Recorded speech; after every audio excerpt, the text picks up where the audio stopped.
నుంచి వాడుతూ ఉన్నది ఏదైతే నెయ్యి ఇంట్లో ఉంటుందో, నెయ్యి ఏ పదార్థంగా వాడినా మంచిదే. నెయ్యి పిల్లల్లో ఎందుకు వాడతాం మెయిన్గా అంటే వాళ్ళకి ఫ్రీ మోషన్ అవ్వడానికి, అది ఈజీగా మింగుడు పడుతుంది కాబట్టి యూజ్ చేస్తాము. తర్వాత రుచి ఇంప్రూవ్ అవుతుంది.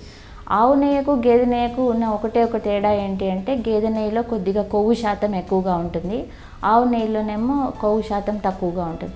బట్ బల పదార్థంగా చూస్తేనేమో బాగా కాల్షియము, ప్రోటీన్స్, తర్వాత ఏడిఈ విటమిన్స్ ఎక్కువ ఉన్నది గేదె నెయ్యిలోనే ఉంటుంది.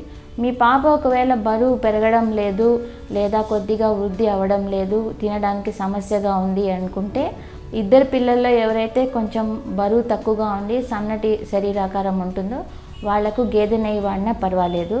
బట్ ఆల్రెడీ బొద్దుగా ఉండి ఇంట్లో అలవాటు ప్రకారంగా నెయ్యి పెట్టడం అలవాటు అయ్యి ఉంటే వాళ్ళకి ఆవు నెయ్యి కొవ్వు శాతం తగ్గించడానికి మాత్రమే వాడుకోవచ్చు. కానీ వేరే అదర్ స్పెషల్ బెనిఫిట్ అంటూ రెండు నెయ్యిల్లో ఏమీ లేదు. రెండు ఈక్వల్గా న్యూట్రిషియస్, ఈక్వల్గా టేస్ట్ కూడా ఉంటుంది. ఏది దొరికితే అది పెడుతూ ఉండొచ్చు. బట్ కొత్తగా ఏదైనా నెయ్యి మాత్రం అదే పనిగా మంచిది అని చెప్పి ట్రై చేయొద్దండి.